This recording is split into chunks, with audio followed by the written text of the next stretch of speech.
Hello listeners and welcome to the NK News Podcast. I'm your host, Jacco Zwetsloot, and today it is Wednesday, the 20th of July, 2022. It's the 26th anniversary of my first arrival in Korea, back at Gimpo International Airport in 1996.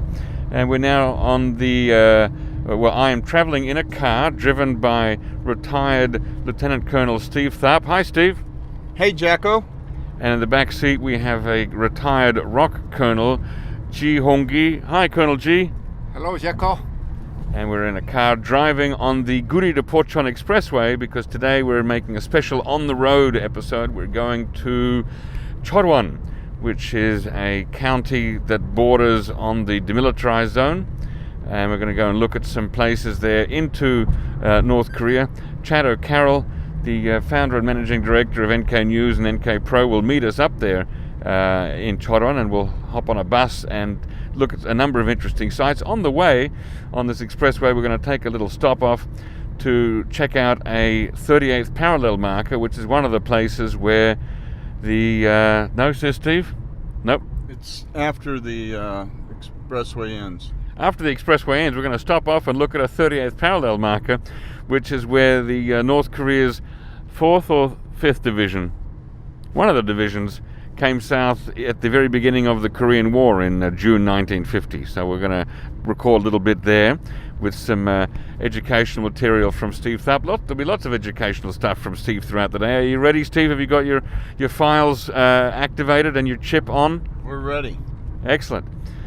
All right, and it should be an interesting day. I'm not sure how clear the weather will be. How far do you think we'll be able to see into North Korea? I think it's going to burn off a little in the afternoon, so, 10, 20 kilometers. All right, give us a little preview of, we're going to go to a couple of observatories and a tunnel, is that right? Right. We'll start off by going to Tunnel 2. Well, first we're going to go to Gosokjong in the Cheorwon, and that's where you sign up for the first tour that we're going to do today. That'll take us to Tunnel 2. And that's an infiltration tunnel built by or dug by the North Koreans under the demilitarized zone to sneak battalions into South Korea, is that right? Right, and it was discovered in March of 1975. Then the second place we'll go to is the Unification Observatory, just inside the edge of the DMZ, where you can look out into North Korea, into the Cheorwon area. And then we'll wind up at a little former railroad station called Woljong-niyok, and it's the original building, as I understand it, maybe renovated a little bit, but it was built there during the Japanese occupation period. Is there a bit of Cheorwon County in North Korea? Yeah, Cheorwon. There's a Cheorwon in North Korea and a Cheorwon in South Korea. So it's one of those divided counties. Not only that, there's, as I recall, there's a Cheorwon city in North Korea, or Cheorwon township, whatever you want to call it. But an actual village, or, something a little bigger, but there's two. There's a North Korean one and a South Korean one. Now, I was doing a bit of reading last night, Steve, and I read that not very long ago, I think just about a month ago, there were some mines that went off in Cheorwon, killing an agricultural farmer worker. Did you read about that? Yes, in fact, Colonel Jee is the one that forwarded that article to me. He's probably a little smarter on this. All right, Colonel Jee, tell us what you know. That thing, I think that we lay mine to defend ourselves, but due to the heavy flooding, that rain rushed that anti-tank mine into the ditch. So the guy tried to clean the ditch. He hit the mine. That's the incident. What did he hit the mine with? With his foot? He have an excavator. Yeah, that hit the mine, and he died instantly. That's very unfortunate. How often do accidents like that happen in Cheorwon or anywhere along the demilitarized zone? Yes, once we have heavy rain, the rain moved that anti-personnel mine up to the riverside. But anti-tank mine is heavy, it's not moving too much. But anyhow, some people fishing riverside, they hit the mine. happens every year. Every year. Yeah. How heavy is an anti-tank mine? Anti-tank mine is, I think, more than 20 kilo or something like that. Okay, that's quite heavy. Now, famously in, I think, 2015, when Park Geun-hye was president, there were 2 South Korean soldiers who were seriously injured by North Korean mines. Do you remember that incident? Right. Now, were they mines that had washed south in the rains, or were they mines that had been put there by North Koreans? But that's intentionally North Korean laid that mine where our Korean patrol soldiers moving in and out one special gate. So they put a mine in that. How can we know that for sure? Because we have no rain on that day. Every day they are patrolling on that route, but one day it was blow up. So that means that North Koreans intentionally laid the mine. Steve, you got a comment? Yeah, that's like on a ridge line. That's not in a valley. Ah. So there's not a stream nearby, and the North Korean mines, unlike ours, are made of wood, which is one of the problems when you have flooding. Is these wood mines easily float south? Not intentional by the North Koreans, but it still happens. But these were wooden mines placed at a gate through the south barrier fence. All right, so that means that a North Korean soldier, or more than one North Korean soldier, would have had to have walked through the demilitarized zone, the 4 kilometers of the demilitarized zone, with these wooden mines to plant them on the ridgeline. Is that correct? Yes, they know where those locations are, where those gates are, because they've been watching this activity for almost 70 years. Right. And their intelligence operatives would know how to get there. There's a lot of vegetation around the DMZ which blocks visibility, and so they could have been able to sneak up there and do that. One of the things you'll see, or you may have noticed as you go up to the JSA near Panmunjom after that, is that there was a big wide clearing made just north of the south barrier fence, so that all the vegetation there was all ripped out, and there's a big wide area, probably 50 meters wide. Yeah. Now, what would be the purpose of laying mines in a patrol area like that when in 2015, when there was no combat, there was nothing going on? It's to kill or wound people on our side. Right. And is that something that still happens, Colonel Jee? Does North Korea still try sometimes to kill or wound South Korean soldiers? Of course. Besides that, they have sunk our sailors. And right, they sunk the battleship, the Cheorwon? Yeah, of course. And then they shoot Yeonpyeong-do. So we never know what's going on future. Right. So we have to be ready. Yeah. Now, Steve showed me your resume earlier, and I noticed that you had written a paper about lessons learned from a demilitarized operation in 2002. Yes. What was that about? Tell us about the 2002 operation, and what were the lessons learned? At that time, I was G3 of 25th. Wait, what's the G3? Our listeners may not know. G3 is in charge of operations and training of the unit. So during my tenure in that division, we have a shooting exchange with North Korea. Oh, where was that? It was 2001. But where? What was the location? Location is Yeoncheon area. So that the shooting exchange between GPs, where the GP is close together each other. Guard posts. Guard posts, actually, yes. So at that time, North Korean they shot the machine gun against our GP guard post, and then we returned the fire, not immediately, but anyhow, the lesson learned is that we have to very good at rules of engagement in the armistice agreement. So number one, we have to be familiar with rules of engagement. Right. The leader up front, they have to be responsive with their rules and experience. So we were so late to return the fire or any other actions. So we have trained that again and again. So yeah, that's the story. So that's the number one lesson. Steve, what's a general comment about rules of engagement?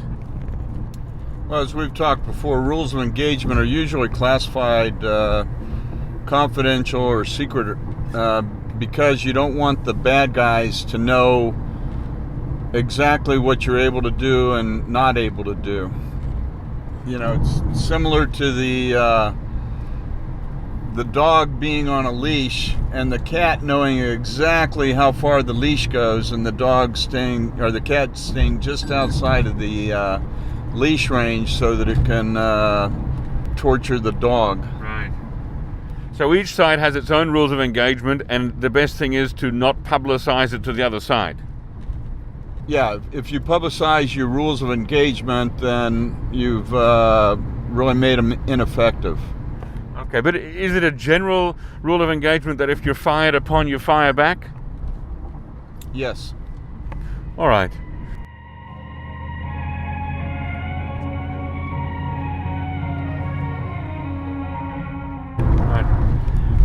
Steve, you have a unique distinction as possibly being the number one fan of the NK News podcast. You've heard every single episode in order in a very short period of time, haven't you? Yes, I have. Why did you inflict that upon yourself? You know, Jacco, I gotta tell you, I just can't get enough of your voice. Flattered though I am. Did you actually learn anything from it all?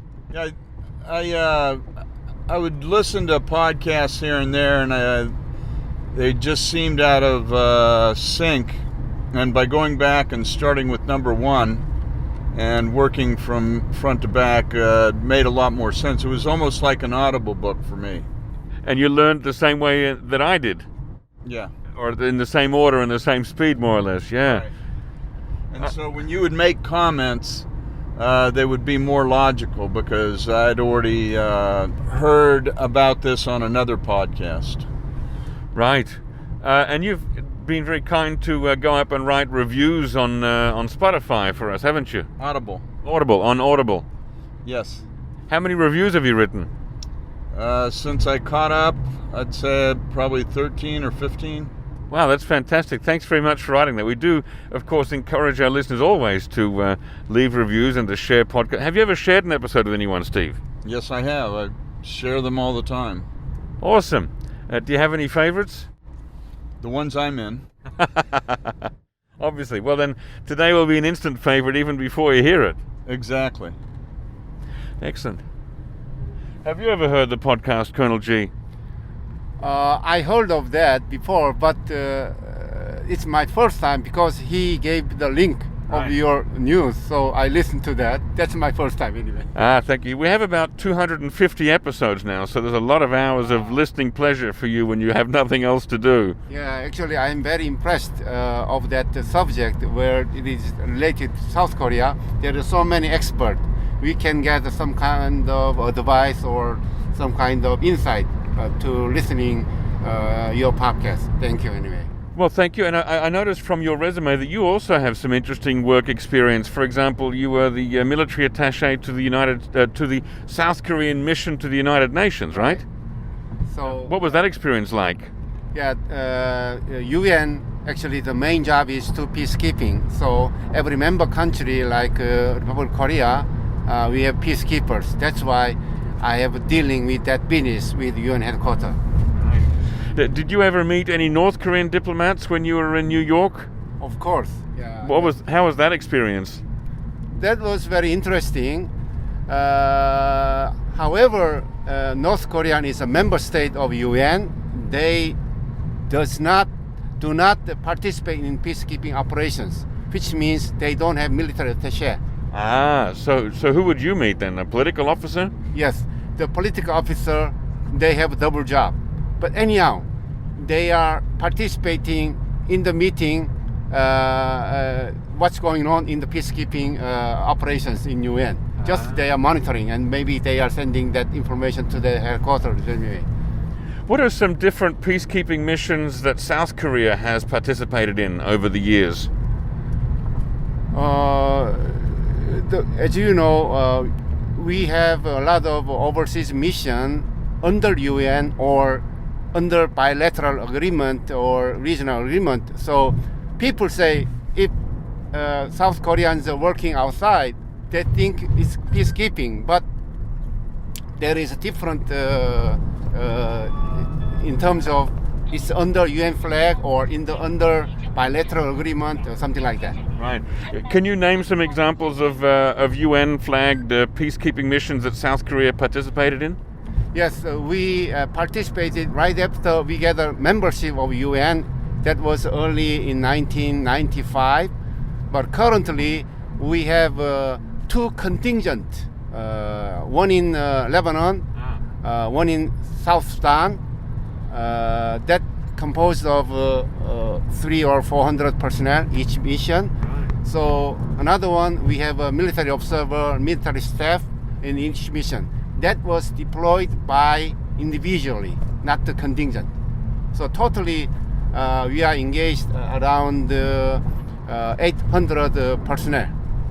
Wow, okay. And what does that usually mean, being a peacekeeping mission? Does it mean standing a guard with guns, or what is actually, what kind of work is involved in that?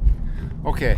UN peacekeepers, they are sent to the conflict area when agreement, ceasefire or peace agreement with both sides agreed. Then UN will be deployed to monitor how the ceasefire agreement is implemented, if something like that. So UN is not a fighter. UN peacekeepers is going there to keep that country under control, or they guard the humanitarian agency to deliver food or some kind of support. So that's the mission. Yeah. Yeah, I guess the only time that the UN was an active fighter was in the Korean War.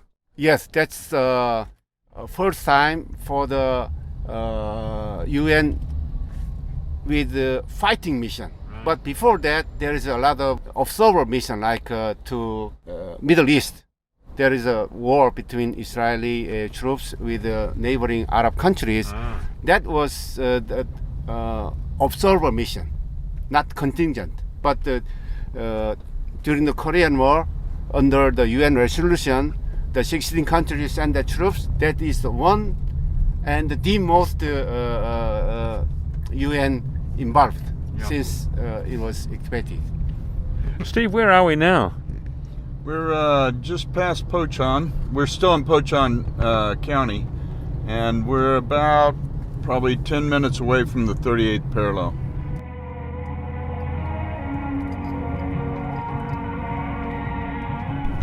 All right, we're still in Steve's car on the way to the 38th parallel marker, but I've decided to record a little bit here, a little interlude, because Steve's going to give us Armistice 101. I've just learned that despite what the North Koreans told me when I went to their building on the northern side of the JSA on several of their tours, that the armistice was not actually signed up there. Steve, you told me that General Mark Clark signed it at what later became Camp Pelham and then Camp Garryo, and it's been closed since 2004. How did this happen? Why do we think that they signed the armistice up at Panmunjom or near Panmunjom?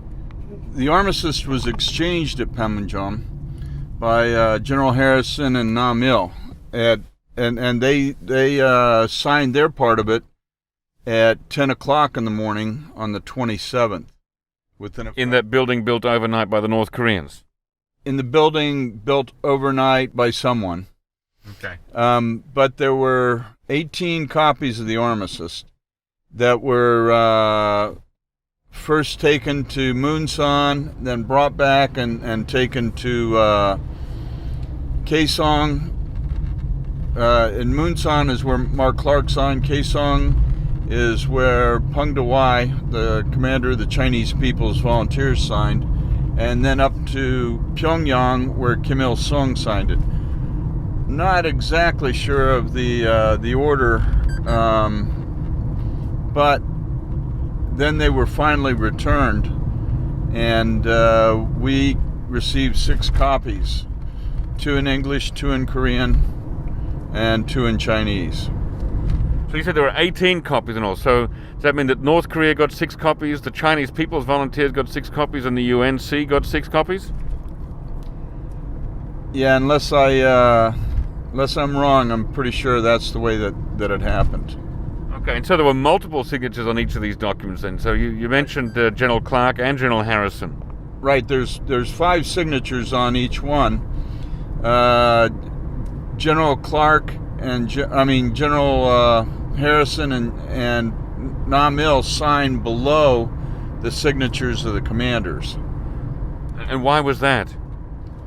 Because they were the ones that actually met at Panmunjom and did the formal signing at 10 o'clock on the 27th of July. Right. Was General Mark Clark senior to General Harrison? Yeah, General Harrison was a 3-star general. Mark Clark was the 4-star. He was the UNC commander. Aha, okay. So they were kind of like, almost adjutants in a way, signing for their bosses. Well, they were the lead negotiators from North Korea and the UNC. Aha. Now, famously, the South Korean side did not sign the armistice. Was this known going in that they wouldn't do that?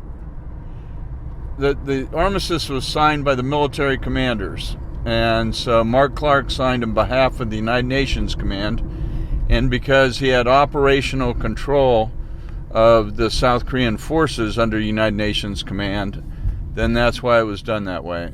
Now, I know that the South Korean president then, Lee Syngman, didn't approve of the armistice, but he had agreed to go along with it in exchange for a mutual defense treaty from the U.S. Colonel Jee, what are your thoughts on Lee Syngman and not wanting to stop the war in 1953? The main idea of President Lee Syngman is he wants to unify our country. If this kind of agreement made, that the war will be broke out again. He was worried about that. So, but anyhow, the situation is not favorable for him. So the war lasted over 3 years. So that's why he has to agree with the main idea. Now, you're a retired military man. You've served a long career in the South Korean military. What do you hope for in terms of North-South Korea relations and unification? What's your hope, your wish for the future? That's a good question. We Koreans are saying that we want unification. And we are asked when unification will happen. I say, yes, we don't know when, but we are on the way. Yeah, it is very difficult. Even as a Korean, if I ask, how can you unify your country? Even the politicians, scholars, they cannot propose exact plan for that. Yeah. But main idea, I can say 3 points. Number 1, we have to avoid war. Number 2, that's kind of ironic, but number 2, we have to be ready to go into the war. Mm-hmm. That's main point. Another one, if we know each other, we can get friends, right? So in terms of that, North Korea, the people, they should know South Korea or the world, what's going on outside. Then they'll change their mind. So they are all brainwashed at the moment.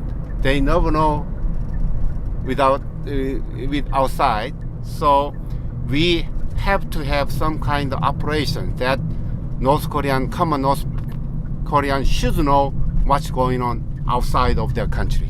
Then as time goes on, we have some change for the positive result. Yes. Thank you. Have you ever met a North Korean soldier? when I do patrol DMZ area, I saw it, but never talk. You've never talked. Okay, so that third part about knowing each other, that's the hard part, isn't it? Yes, hard part, but we have to have some kind of campaign. Yeah, militarily, politically, every other means. We have to try to do our best. All right, so we've arrived at the 30th parallel marker. Let's go and have a look at that. Steve, tell us what we're looking at here. Well, this is one of a couple of rocks up here with 38th parallel carved into them. There's also a 30th parallel cafe and a 38th parallel gate or something. I saw a rest stop. Yeah, that used to be a rest stop over there, but it's been closed for a number of years. Oh. And so, but this is where the war started. So the 3rd Division of the North Korean People's Army started their attack from right here south, along with elements of the 104th Regiment. Later in the day, we're going to see where the 4th Division, further up the Hantan River, or down the Hantan River, we're going to see where the 4th Division launched their attack. And we have a couple of markers of it. Shall we go and have a look at them? So this one commemorates the beginning of the Korean War.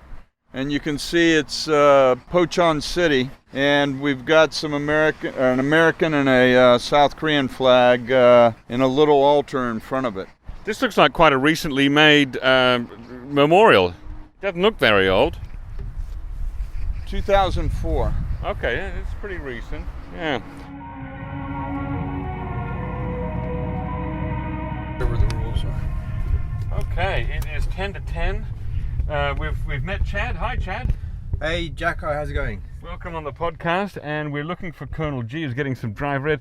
Quick surprise here. We thought we were going to take a bus up there, but it looks like we're taking individual cars with some kind of an emergency yellow light on top. Steve, what's all that about? Well, sometimes if they don't have enough customers to fill a bus, then that's what they do. And what does the light signify?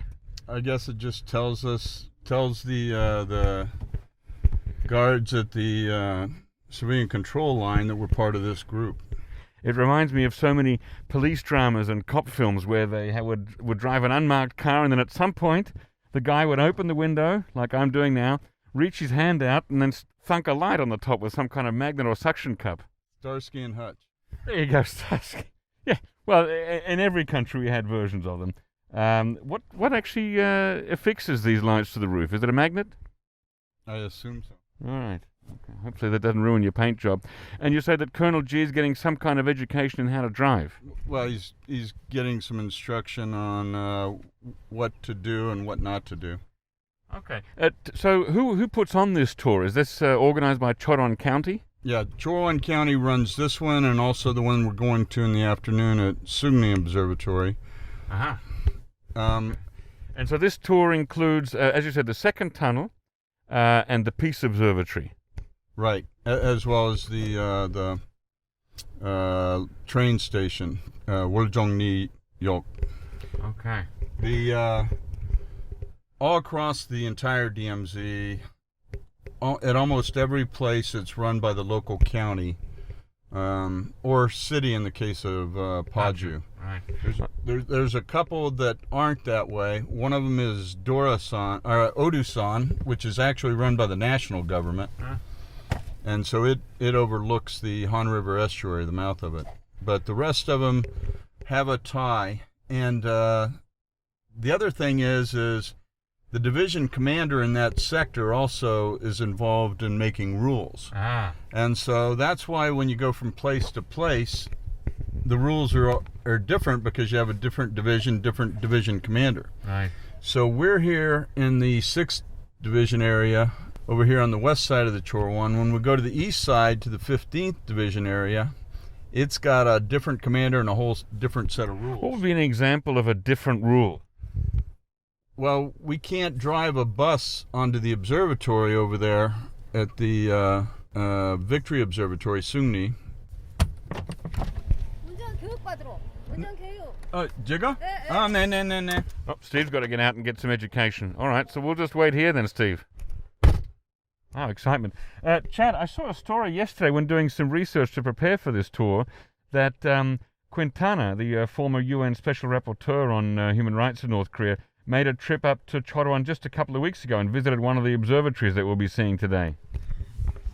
So we spoke to Quintana recently while he was in South Korea, and he expressed regret at the fact that during his entire stint under the Moon administration, and I guess part of the Yoon administration, he'd not been allowed once to visit the JSA Joint Security Area. That's what? Anyone can just join on one of those tours, and he wasn't allowed? Yeah, and so the only border places he could go to during his post was basically areas like this or Odusan. In other words, the less formal inter-Korean lookout points where North Korean officials are much less close. And I guess the only reason I can think this could be an issue is because especially the former South Korean government wasn't keen to have someone that represents the international focus on human rights be close to North Korea, lest it create untoward feelings from Pyongyang or any friction, things like that. So I guess these kind of places were the only places he could go. That's what I heard. Right. Now, South Korea, the new South Korean government has appointed or nominated somebody to be the new ambassador for North Korean human rights, right? Yeah, I don't have her detail. I think it's Elizabeth Salmon. I need to check that, but or Salman. She's also coming from Latin America, I believe. In fact. Oh no, I meant the South Korean one. Ms. Lee, named just Shinhwa, who has been just named by the South Korean government this week. Yeah, the new South Korean human rights ambassador. Yeah, so it's Elizabeth Sylvia Salmon Garate is her name, and she's coming from Lima, I believe. I don't know much about her, but she'll be the new special rapporteur. South Korea has a new ambassador on human rights, who doesn't seem to have much of a background in human rights, more related to multilateral diplomacy, humanitarian issues, which is an interesting appointment from the Yoon administration's perspective. Although she did serve a stint on the Rwandan genocide international trial, as I recall. I don't know about that, but a former student of hers told me that his perspective was she doesn't have much combined experience of North Korea and human rights. Maybe there are portions of those portfolios that have been developed elsewhere, but that's not necessarily a bad thing. It always takes fresh thinking to create new ways forward on North Korea. Excellent.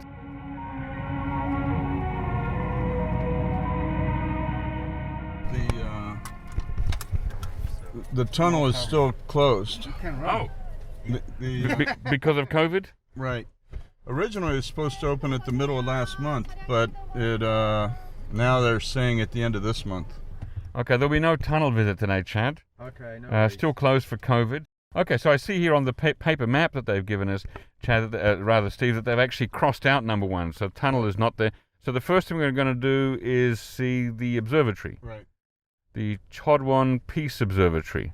And the good part about that is we'll have a lot more time up there, and I think that's probably something Chad's more interested in anyway, moving into the north. Are we on the east or the west side of Cheorwon right now? On the west side of Cheorwon. Okay, the west side. So closer to... So next to us is what, Paju? No, it's Yeoncheon. Yeoncheon. Okay. All right.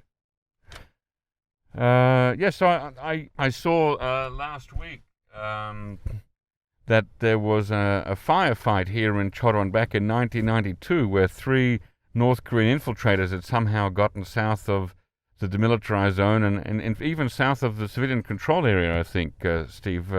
Were you in Korea at that time when that happened? No, graduate. Colonel Jee, do you remember the 1992 fight in Cheorwon?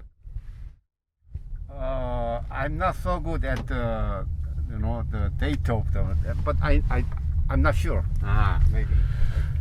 Okay. I think we can bump into somebody at the observatory. Oh, good. We can ask. Probably ask about. Right, because Cheorwon has seen its share of action over the years, hasn't it? It's not been quiet.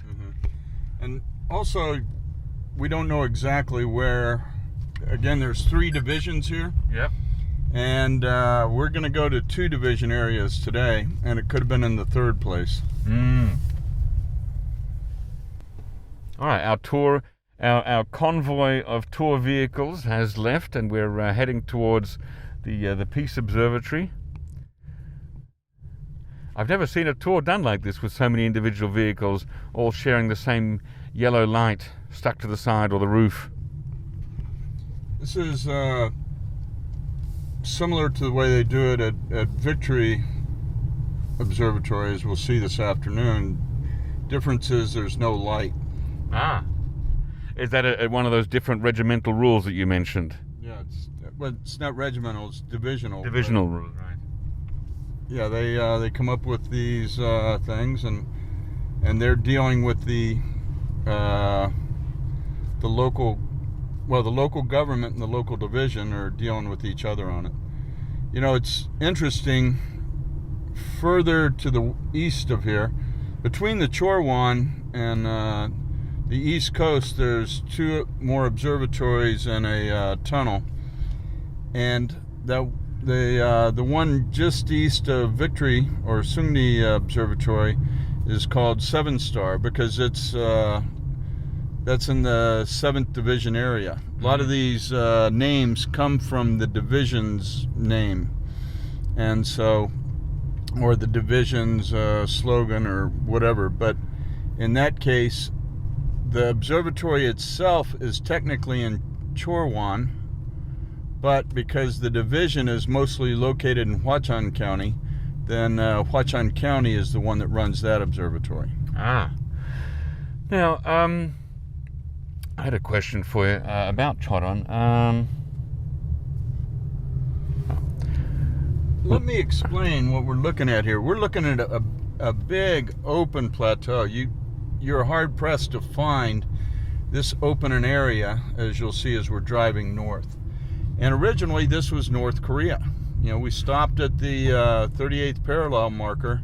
Yep. And once we left there, we've been in what was originally North Korea from 1945 to 1950, when it was recaptured, or actually since, you know, there was a period there where it was changing hands. But this wasn't a big battleground until the last year and a half, 2 years of the war, when the armistice talks were taking place. And so it's very prized agricultural area. The soil is very rich. It's got a lot of volcanic rock and ash in the soil here because of volcanoes many hundreds of years ago. Yeah. But you know, if you can look out here to our right, just look at how flat that is. Yeah. That's this was a big loss for the North Koreans to lose this rice basket. Originally, after the war, this was all kind of part of a civilian control line, you might say, or north of it, because this was a restricted area. And it wasn't until the mid-1960s that the South Korean government and the 8th Army, 8th Army was the U.S. 8th Army. Yeah, the U.S. 8th Army was the ground component command for the United Nations command at the time. That was before there was a CFC. And so they were responsible for everything along the front line. And so the South Korean government and 8th Army came up with a deal where they would allow them to put in villages at certain places here. One, to put unemployed soldiers into work, you know, give them some land. Two, to get the land prosperous, because the land was just sitting here fallow because there was nobody to farm it. And three was also to provide local security. So they called them Unification Villages. And there were several hundred put in. The most famous one is the one that changed its name and just called itself Unification Village, which is Tongyeocheon near... That's in Paju, isn't it? Yeah, it's in Paju, just across the Imjin River. And but all of these were named Unification Villages. That was actually a very late one. It wasn't founded until August of '73. But the ones around here started in 66, 67 time frame. In a way, they were a little bit like the Strategic Hamlet program that was in Vietnam a few years before, but much different. The village itself was organized as a militia unit. So you had ex-soldiers with their families there, and the government built concrete houses and storage bins and all these other things. And they also had an arms room and weapons. And they would have to do military training and things like that. But by having these villages all along the DMZ, it gave the South a buffer against North Korean infiltration and raids. And this was also about the time that we saw the big increase in fighting between 1966 and 1969. Right, that was what they called, the Second Korean War, or the Undeclared Korean War? Right. Will we be going into the civilian control zone at any point? Yeah, we're going to cross into it pretty soon.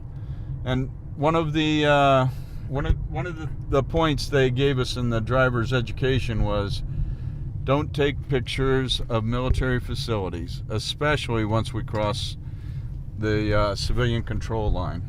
Same rule as in North Korea. Now, Chad, for our listeners who may not be familiar, what is the civilian control area, or the line of civilian control, and how does it differ from the demilitarized zone? Chad or Steve? Steve's better for that one. Crikey.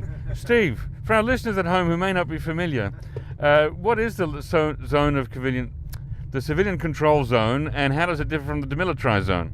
Well, the demilitarized zone is based on where the military demarcation line was drawn in 1953 and agreed on by the two sides. And then the demilitarized zone extends roughly 2 kilometers north and 2 kilometers south from that military demarcation line. I say roughly because in some places you'll find that it's wider than 2 kilometers, and other places that it's shorter than 2 kilometers because of the there's a bend or something in the military demarcation line. And we're being ordered to stop here at a lay-by, see what's going on.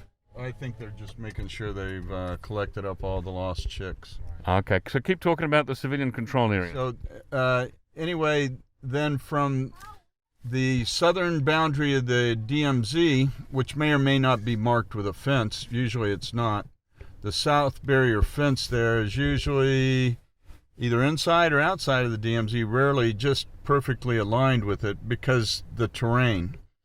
But south of the southern boundary of the DMZ, going back anywhere from 5 to 20 kilometers is an area where access is blocked in order to protect military facilities and installations.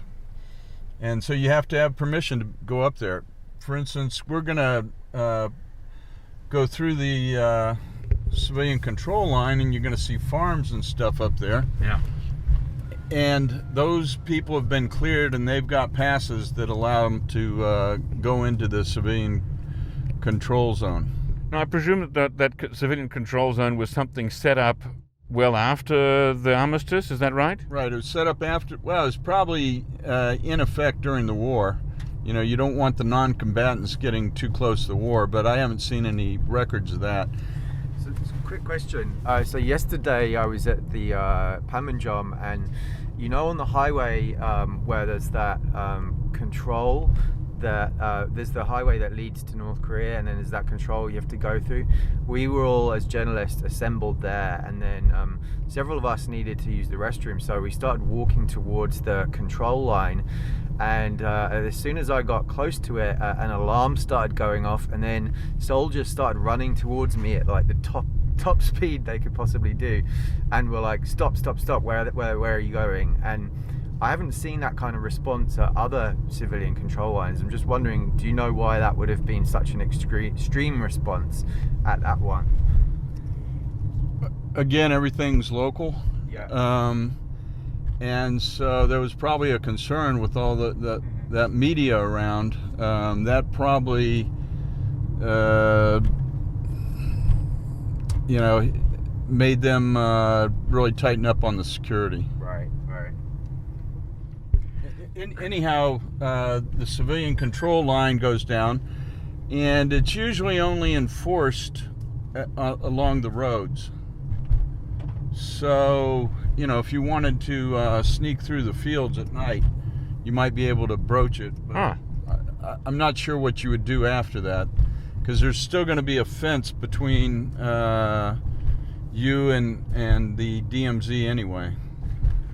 Right. Now, there was an incident, I think, in 2020, Chad, reported by NK News, in which a person was arrested in Cheorwon trying to defect to North Korea. It may have been a defector trying to redefect, I'm not sure, but it was definitely somebody trying to defect, and they were caught with 4 cell phones and a wire cutting machine of some sort. Do you remember that story?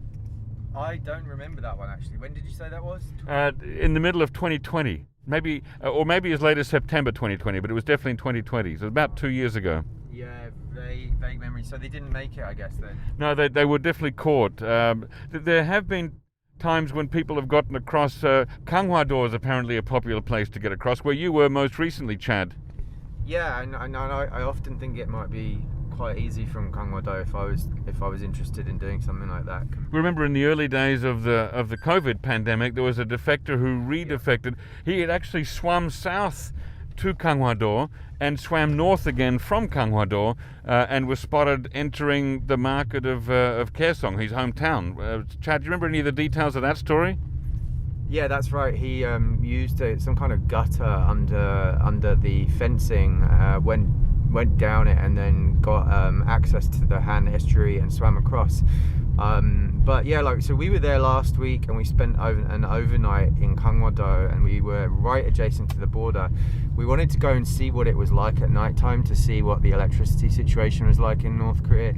And Dr. Andrei Lankov drove our vehicle with about 9 of us squashed in. Wow. And we stopped adjacent to the Kanghwa Observatory, just on the sort of road, quite similar to this 2-lane road, and went up to the fence and had a look close up. And we were there about half an hour, and I was thinking this area must be highly surveilled, someone's going to come, this looks suspicious, 9 foreigners standing adjacent to an electrified, well, I presume electrified fence at 10 p.m. at night in the dark, but no one came.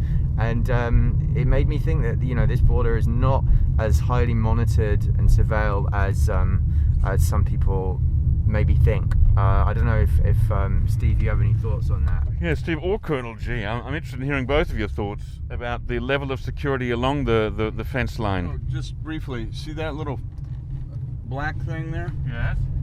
That wasn't part of our convoy. He cut in, but that's probably his flag to get in and out of the civilian control zone. Oh, I missed that. It was a black thing on his vehicle, was it? Yeah, stuck in the window. Ah, okay. So back to Chad's question about the level of security and surveillance along the fence line. Colonel G? Level of security currently, or? Yeah, these days. I mean, Chad was half an hour along the fence in Kanghwa-do and no soldiers came to look and see what was going on. Is that a sign that security can be lax in some places? No, we do have a level of security. At the moment, number 3, 2, 1, it needs to be elevated according to the situation. But anyhow, we cannot defend all the movement, all the infiltration. But it happens. Then army blamed for idling or lazy, something like that. But anyhow, they say they are trying to do their best. Yeah. By the way, let me add something about the civilian control line or area. So right after the agreement of ceasefire, that time a lot of North Korean infiltrator coming into the south. So we need some kind of secure zone. So anyone after curfew movement we consider is hostile. So the locals here, farmers, they are not happy with that kind of control, because they have to show their ID and they have to come back. Even though they can work, but they have to come back to their house. So due to this kind of complaint, the civilian control line moving up to the southern boundary of DMZ. But some people are happy with this system, because if the farmer is growing ginseng is very expensive. Some bad guy steal that ginseng, but civilian control line exists. The soldiers can guard for their property. So so interesting. So it's good free security. Right. Steve, we just passed through some kind of a tank trap just then. Do you want to talk about that? Yeah, that's and we'll see a lot of these today. There are different natures. Call them a tank trap, rock drop, tank drop, whatever. But it's designed as a temporary obstacle, usually with concrete pillars or even a big concrete slab over the road. And in wartime, you would blow the legs out from under it so as to cause the road to be blocked with these concrete pillars. Now, this is only a temporary obstacle. Right. Does the military have some sort of estimated number of hours, how long it could delay an invading force by?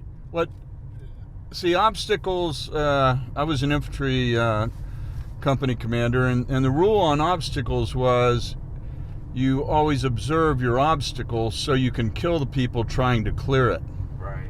And so the longer, so if somebody's got to go through an obstacle, and that's why you have combat engineers, their job is to blow things up like this, and then get a hole so that the main force can punch through. Right. But if you've got observation on it, and maybe direct fire as well, then you can tie people down sometimes for a long time. It's hard to say. But it's not meant to be permanent. It's got to be watched. Right. And that was something that was absent in June 1950, wasn't it? That ultimately the North Koreans got through all the passes and the roadways quite quickly in their invading force. They were able to take Seoul in just a matter of days. Right. And, in one case, over in Kaesong, they reconnected the railroad during the night and drove a train into Kaesong the following morning. Wow. Okay, so obviously that's something that South Korea would be trying to defend against ever happening again. How do you? I mean, we saw some tank drops over the road, but what about the railway? What's the equivalent for a railway? Well, railways are much easier. You just blow up the tracks. But I think you just blow up the tracks. It's very hard to maintain a good railway. But although, as you pointed out, you can lay new track at night time and reconnect it up. Yeah, that's true. But again, these obstacles are temporary, and so just like blowing the tracks up, it can be repaired. But oh, hello. Oh, it's lovely merging in South Korea. He obviously didn't see the yellow light on top of your car that said you're part of this convoy. They're not being very respectful, are they? No, they're not obeying divisional rules. Well, we're still not north of the civilian control line yet. So in this area, I would say that the Cheorwon County government's in charge. Right. Now, how long have there been publicly accessible observatories looking into North Korea? Was this something you saw when you first came to Korea way back when? When I got here in 1979, I think the only one that existed then was the one here, but not the one we're going to, one that's been closed. The JSA tour was kind of the big deal. Do you know how long they've been doing that? Since the 70s. Right. And even before the axe murder incident, they were doing these small tours where people would go up. One of our mutual friends, Suzanne Hahn, talks about going up at that time. Right. and then it was more formalized around 1980 for the Koreans, and so but it was eligibility was done a little differently. So I heard you talking on the East Coast podcast about the JSA tours were closed to Koreans. Not well. Most tour companies that I knew of wouldn't take reservations from South Koreans because the procedure was too onerous. No. It's because they weren't allowed to take them. And so foreigners and Koreans are treated differently in that sense at the JSA. And so Koreans had to go in groups through the Ministry of Unification or the National Intelligence Service. Right. And the foreigners would have to do it through either the UNC or through a tour company that got its applications through the UNC. And Steve, presumably that NIS MOU application process for Koreans is, for example, if a group of ultra-leftist nationalists wanted to apply and maybe considering some kind of political stunt, they would try and nip that in the bud, I guess. Yeah, I'm sure that would be the case. One of the things that had to happen, or that was supposed to happen, I'm not sure how much it was followed up on, was that you had to get this stamped by the local police station. Right. So if Sort of a good conduct, proof of good conduct or something? Yeah, you don't want to have bad citizens going up there. So, maybe somebody, and it doesn't even have to just be leftist stuff. It could be, someone with a long length of burglary or attempted murder or something like that. Are we approaching the civilian control line now? We're approaching the civilian control line. There's a checkpoint. Colonel G, have you ever taken your family on a JSA tour? My family, no, unfortunately. So sometime in the future, yeah. Have you ever been with your family to one of the observatories in Cheorwon or somewhere? Yes, tunnel, observatory, yes. Because I was a staff of 1st Division, which covers Doraopi and tunnel. You are familiar with that, yeah. And tell us a memory that you have of looking with your family from the observatory into North Korea. Because they are military family, when we go up there, they are not so impressed by the normal civilians because our life is along the border, so they are familiar with the situation. So anyhow, that's fun. That's a kind of lesson for them. So yeah. So you can see the 6th Division mark here. That's the 6th. It's a red 6-pointed star. Sorry, blue 6-pointed star with white, double white outlines. Right. These guys aren't Jewish. Right. Can you explain that, Colonel G? Yeah, that's two triangle. What is it? Overlapping. Overlapping, yes. That makes the 6-point star. Right. So it has nothing to do with the Jewish. And I see that it says Gulgulgesadan, so the Division of National Salvation. Yes, of course. During the war, they did a great job. Also, that division was dispatched to Vietnam War. It was very famous in the battle. They're checking our list. Yeah. And we're going through the checkpoint. They were MPs. Well, they're soldiers. They're the one thing you know about people in the DMZ area, if they're wearing a DMZ badge, if they're wearing an MP badge, is that they're not MPs. What do you mean by that? The armistice, well, the subsequent agreements that we made requires our armed soldiers in the DMZ to have an MP armband on, because originally when the armistice was signed, it was supposed to be civilian police only in the DMZ. And 5 days later, at one of the initial MAC meetings, they said, well, that's not going to work, is it? And so they said, we'll make it MPs. Right. So they took all these infantrymen and slapped MP armbands on them, and that's why they all have an MP armband. And if you do see actual MPs, they're going to stand out because they're going to have a well-polished helmet and a lot of ropes and stuff coming off their shoulders. Right, they have the fringes on the epaulets and things like that, don't they? Right, they're pretty. And don't they have something in the bottom of their pants that rustle when they move? Yeah. You can hear the sound. You know? Yeah, look, ball bearings or something? Yeah. What's that for? Why do they have that? That makes their pants straight, and then they walk, they make sound. Maybe they want to draw attention. You know? So they can't It's like secretly. a good discipline or something like that. Now, Steve, Now, folklore also says that South Korean soldiers did that during the war to make it sound like there were more people. now what you just said, that if you see somebody in or near the demilitarized zone wearing an MP armband, they're almost never an MP. You can be sure they're not an MP.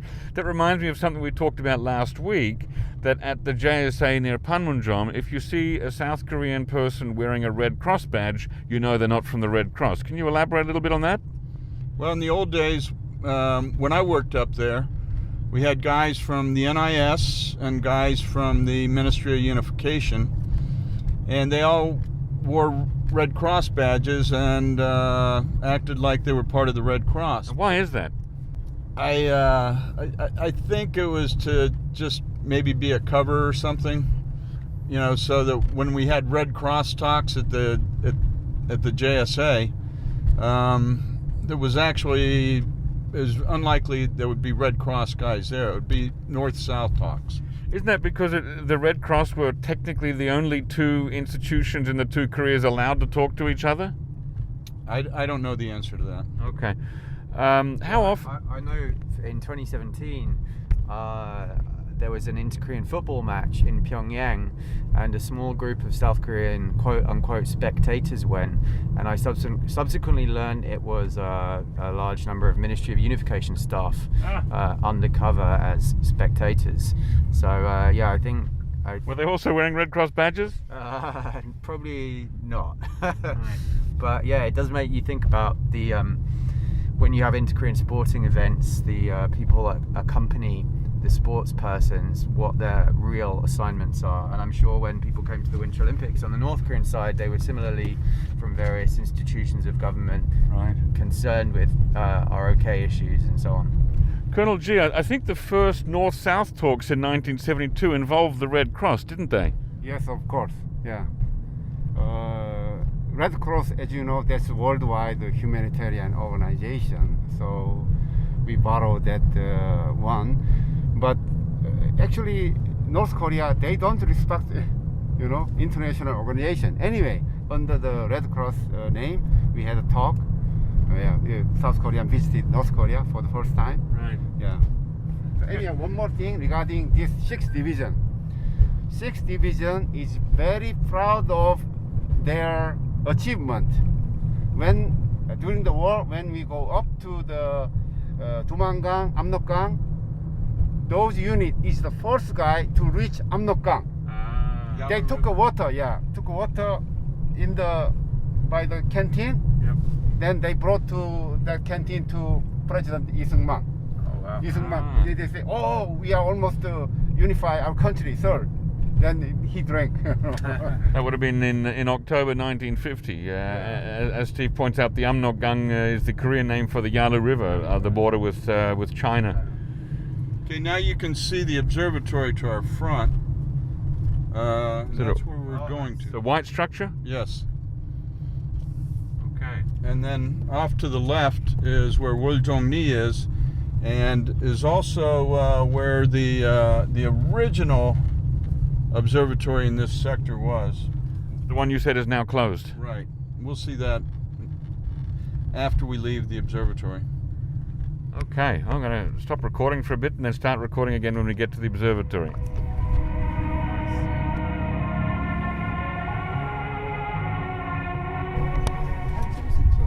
Okay, so here we are at the outside the observatory. Still a bit of fog. This is the Peace Observatory. Unification Observatory. Sorry, Unification Observatory. I thought it was Cheorwon Pyeonghwa. I get confused. Yeah. Sometimes if they don't use the division's name, they'll either be peace or unification.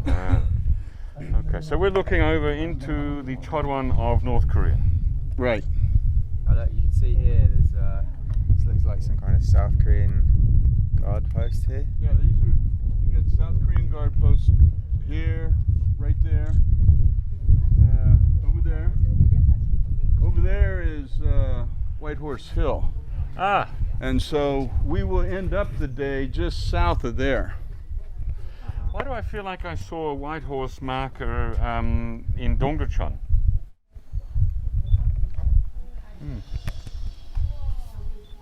It's the same road. Maybe that's why. Okay. Now, Colonel Jee, you and Steve Tharp have collaborated in writing a book about tourism in this area, haven't you? Right. Tell us about that. I think that's good project.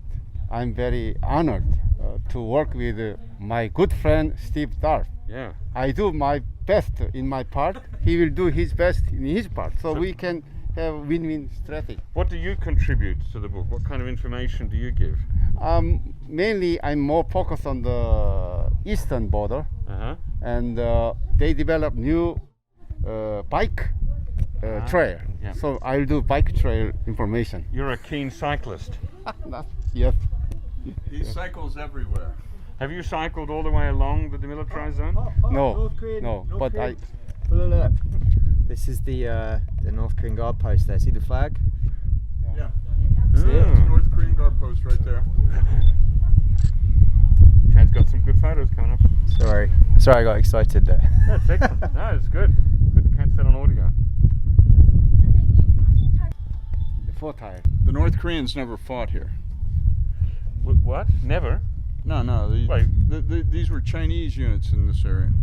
Right, but that was after November 1950, right? I mean, until then. Before that, this was North Korea. Yeah. This was North Korea when the war started. 38 parallel is far behind. Yes, no, I remember that. But you also said that the war began here. No, it began down there. Not here. That's in Pocheon. Pocheon. But by the time there was fighting in this area, the forces out there on the other side that were arrayed against the UNC were Chinese. Now you had a lot of American forces here over to Yunchon, but you had some South Korean units, and then Yunchon was mostly Commonwealth units. And then by the time you get around to Paju, you had the U.S. Marines and the U.S. 25th Division. It's like somewhere like right out there. I'm guessing there's a lot of crap you're going to need to cut. Yeah, Gabby will have lots of instructions from me. So this reservoir we're looking on before, this is not the Joseon Changjin Reservoir, is it? No. This is something that it's for agriculture. Ah. When we came up here 6 weeks ago, Colonel Jee and I, it was a Bone dry? well, I'll show you here in a second if I can find it. I took a picture and sent it to my friend. Oh, we're doing the English one now. Okay. Let's do it. Right. Okay, now you can look Oh yeah, you can see. Yeah. right there. Wow. All right. Go on and check out the English.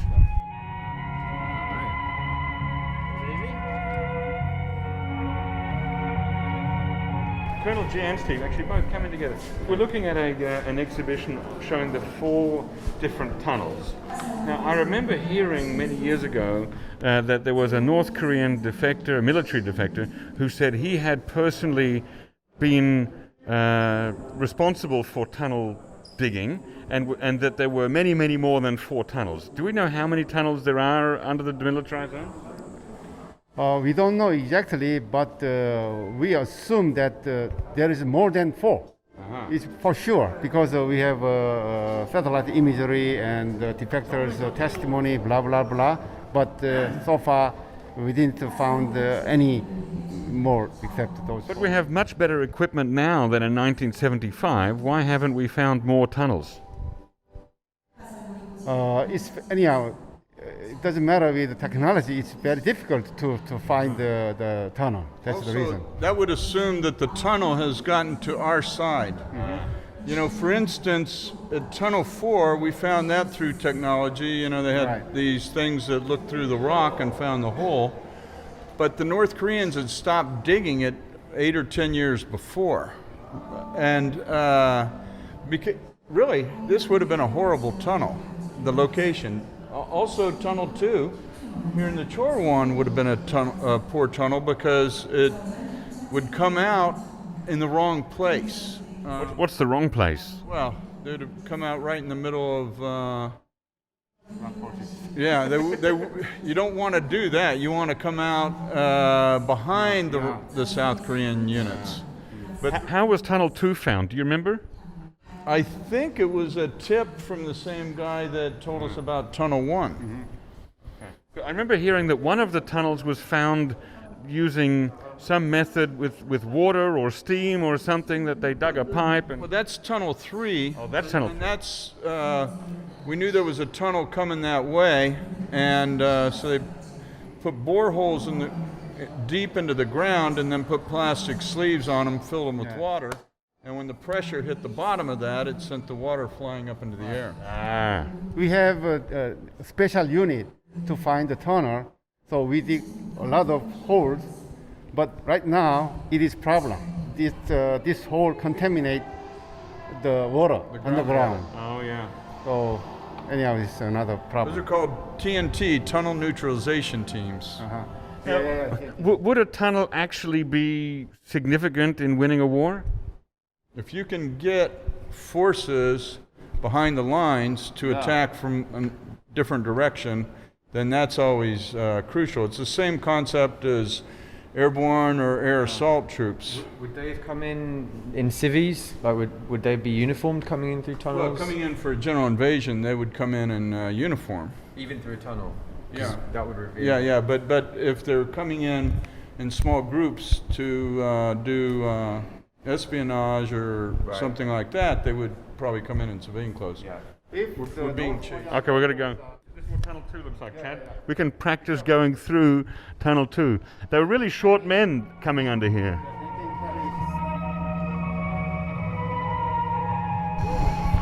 The DMZ thing back here, and I'm not familiar with what it is yet. No, but we're standing here just outside Woljongni Station, which looks, to all intents and purposes, like a very small station house from Japanese times.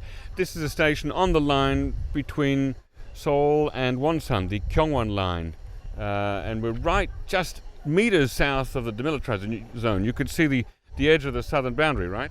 Right, that's right. And we're also just south of the original Cheorwon Observatory here, which used to be a crane park, has now been condemned. And we see some soldiers that look like they're about to go into the Demilitarized Zone for a patrol. Would that be something that would happen regular times every day, regardless of whatever the situation is? Well, I'm sure there's a schedule. You can see they've got supply trucks with them. And so it's a supply run. For the observation post inside the DMZ. Yeah, the guard posts. And so it may be every day, maybe every other day. I'm sure that this is a routine milk run. As you know, the guard post on night they have a more sentry. Yeah. So in the morning up to noon they are sleeping. So all the operations happens in the afternoon. Right.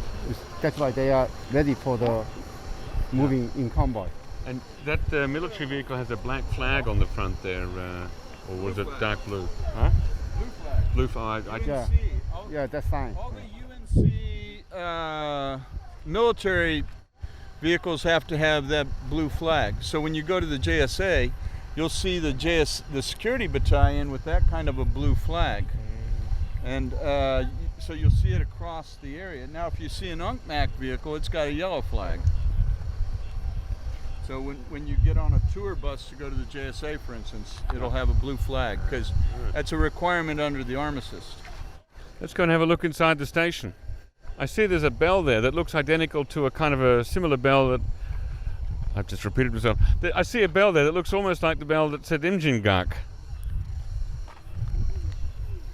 Peace and unification bells are many and numerous in this land. Perhaps to make up for the absence of peace and unification proper. I think so. So, Jacco, a few things I learned yesterday is the tree that Moon Jae-in and Kim Jong-un planted in Panmunjom, apparently it nearly died after being laid, and had very tough growth the last 2-3 years. They had to erect a sort of wind tent around it. It nearly died several times, and it's grown very little. Some might say this is representative of inter-Korean diplomacy.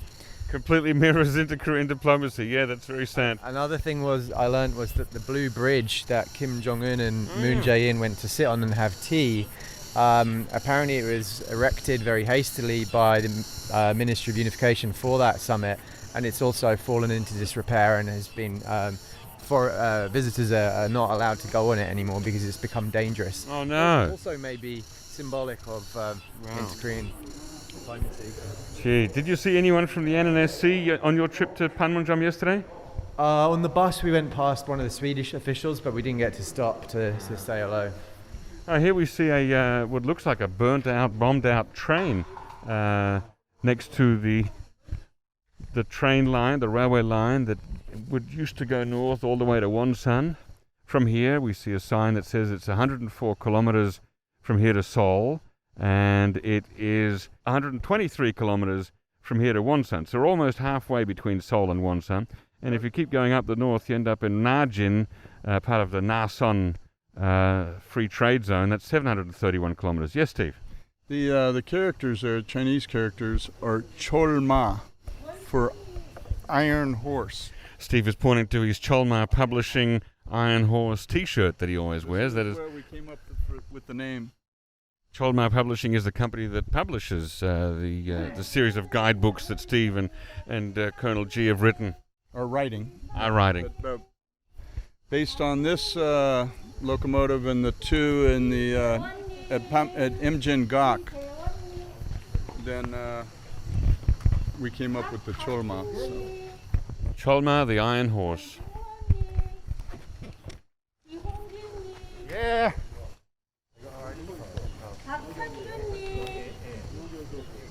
So what they're doing is they're turning the ID cards back over. Because the tour's almost finished?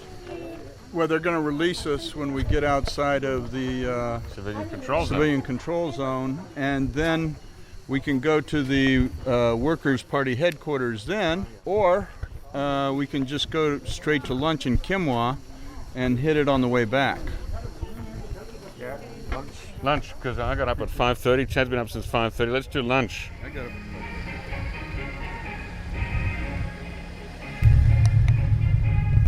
Okay, Steve, so tell us where we are now and where we're going. Well, right now we're over in the eastern part of the Cheorwon County, and we're going up to Victory or Sungni Observatory. And what do we hope to see there? This is the 15th Division area, and we'll see, again, more stuff coming out of North Korea, or looking into North Korea. This is an area where there used to be an electric train that ran from Cheorwon to Mount Gumgang during the Korean War. And so it ran in this area here, and we'll get to see that where the train line went, and we'll see some North Korean guard posts, some South Korean guard posts, some famous Korean War battlefields. Do we expect that the fog has cleared a bit since this morning? Well, it looks like it's not as hazy as it was at the other place. Now, we didn't find anyone at the last observatory to ask about the shooting incident in 1992 here in Cheorwon, so do you think we can ask somebody at this observatory? I'm sure they don't know anything about it, because I checked all my files on this observatory, and I don't believe it was here. Okay, well, if they have a museum, I might just do a walk through and see if they have any notes about it. Well, they have a lot. They don't have a museum here per se, but they've got a lot of posters from some of their exploits over the years. And the observatory has exploits? Well, the this division in this area of the DMZ. Aha, the 15th Division. Right, the 15th Division. Victory Division. Okay, now on the way here we passed through the Skull and Crossbones Division. What was that one? Yeah, that's the 3rd Division, and their motto is ROK Col, which is, Skull. or white bone, but they're referring to the skull and bones there. All right, yep. And that was the 1st Division to cross the 38th parallel in October of 1950 after the Incheon landings, right? Right, and it's based on that crossing that the Ministry of National Defense has their, or that the Republic of Korea has its National Military Day on October 1st. Ah, that's why. Okay, so October 1st was the day that they first crossed over the 38th parallel in an effort to counterattack against North Korea and thereby unify the Korean Peninsula. Right. And the 3rd Division also has an observatory, but it's not as easily accessible as Victory and the Peace observatories are. Does it involve a long walk uphill? Everything has some kind of walk, but the bigger problem is they're just not in the normal scheduling thing. But it's got the best name of all the observatories because the name of it is 멸공오피, which means eradicate communism. Nice. And that's Moon Jae-in didn't try and change that. Apparently not. Last time I went there was during Moon Jae-in's term. You can see the observatory up on the right. you can see the observatory up there. Oh look, and there's another Protestant church in a Korean army base. Yeah. Now, are we once again into the civilian control zone, Steve? Yeah, we entered the civilian control zone when we went through the checkpoint back there. Right, we passed through another ROK military checkpoint. Yeah, and I think we may enter the DMZ up here. We'll see. If you look over on the left, you can start to see some landmine markers. Oh, I do. I see some orange upside down triangles. I saw them also at the last observatory too. Yeah, I forgot to point them out there. So far, we are the only people on this tour, actually. We've got our car and the guide's car in front of us. We're the only people here touring today. Cars with the blue flags here, though. Is that the parking lot for the base? Yeah. So here we are. Here we are at Sungni or Victory Observatory. Shut the recording off just now. Do we expect that there'll be any problems recording here, Steve? It depends on how clever we are. Uh-huh. Let's try to be clever. And we've just finished at the Sungni or Victory Observatory. We're going down to exit the civilian control zones. We're about to pass the line of civilian control where they will check us out and let us through. You've got to give me his sack back. 네, 명 맞아요. Yeah. 네. 감사합니다. 안녕하세요. You can go fast though. Right, we are now going through the anti-contamination shelter. 4 hours. 4 hours, Chad. Some of the routes are suggesting 4 hours. Now, Colonel Jee, at the observatory, you told me an interesting story. We were looking at the southern boundary fence, Yes. and it was pointed out that fence had been moved forward at some time.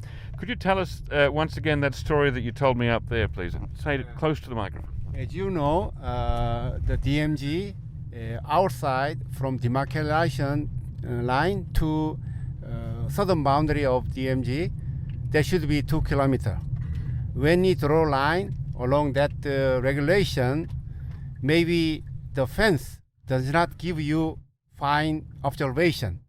So that's why on North Korean side, they move up their fence.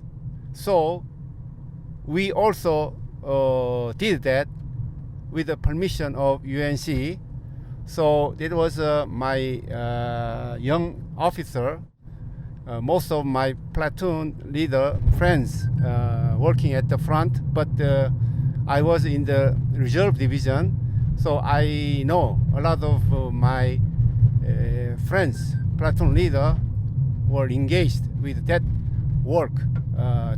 So firstly, they demining along the original fence, then move forward where that gives you fine observation. So when demining operations, one of my classmates, he lost one leg and one eye. Wow. So he instantly discharged from the infantry anyway. So that was a story. It was very sad. That's why you see the line is not straight. Sometimes it curves sharply. That's why. Thank you. And you said actually that there were many soldiers who were injured in the mine clearing operations. Of course. At that time, we don't have much equipment. Only that was done by manpower, because the mine, the anti-personnel mine is, mine detector. We use mine detector, but the detector does not guarantee that you can find 100% of mine. That's the problem, So that's the human cost of moving the fence forward a little bit, just to get a better view over the territory inside the demilitarized zone. Right. Anyhow, I think one of the neat things about Victory is that it's you can see where the old Japanese rail line, the electric rail line, went from Cheorwon over to Mount Gumgang. That would have been quite an interesting journey through the mountains. And I would tell you, after unification, I think rebuilding a replica of that would be just really pretty cool. Right. Another thing that I thought was interesting was in the presentation they talk about a North Korean soldier who fell in the river on the other side back in 2001, summer 2001, and that was eventually repatriated through the JSA. Right. I was involved in that. I was coming back from playing golf in Uijeongbu that day, and I got a call saying that they had a defector, or had a guy that floated down. Right. And so I told my boss, I said, we need to get the NNSC to interview him, make sure he wants to go back or make sure he wants to stay. And so I think about that a lot when I hear the stuff about the two North Korean fishermen, because this was at a time when the progressives, as they call themselves, or pro-North Korean liberals, as I call them, were running the country, and we were concerned that maybe the government was pressuring these guys to go, or this guy to go back. And so the two-star general that I worked for called me up and said, Steve, I want you to go in and take this guy in a room, throw out anyone with an Asian face, and you ask him, not once, not twice, but 3 times, do you really want to return? And so, it's just like Austin Powers movies. I had to ask the question 3 times. But the bottom line was he really wanted to go back. He kept saying, oh yeah, the general is waiting for me. The general is waiting for me. So I said, okay, your life, pal. So that's... And so he was escorted over the line at the JSA near Panmunjom. Right. I remember the ceremony. I participated in it as the assistant secretary. What are the rules, the UNCMAC rules on people going back and forth across the line there at the JSA?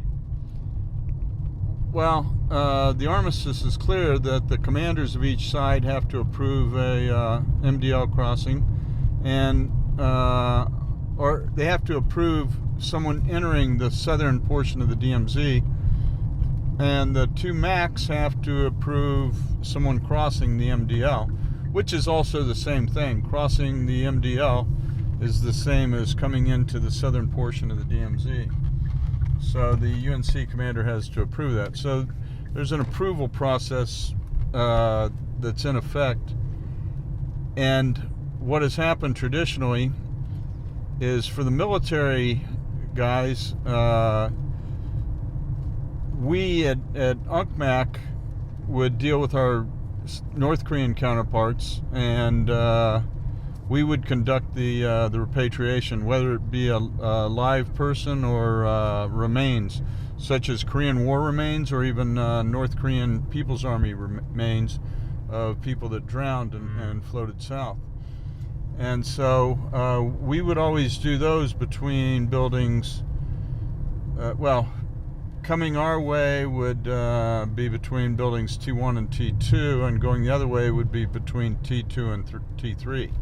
Now for the Red Cross, or for the civilians, then we would let the so-called Red Cross guys handle it, and it would be a civilian type of thing. And so we would not get involved other than to just have people observing. So if you look at the pictures from... You're talking about the pictures now of what happened in November 2019 at the JSA near Panmunjom. No, I'm talking about September of 2019 with the two fishermen. Okay, I don't know why I said November. All right, September. Anyway,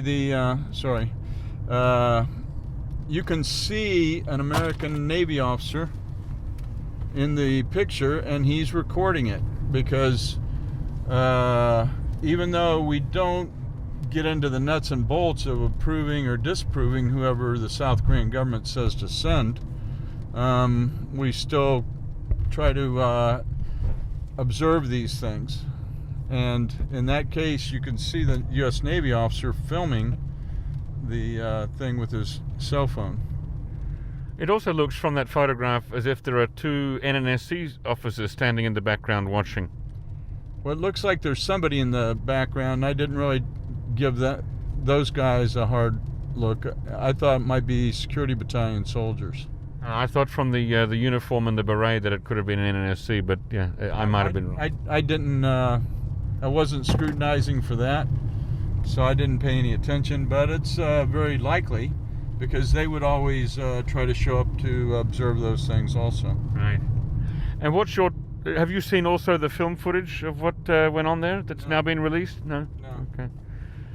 Colonel Jee, did you see the photos or the film of the two North Korean sailors being sent back through Panmunjom? Yeah, they are trying to,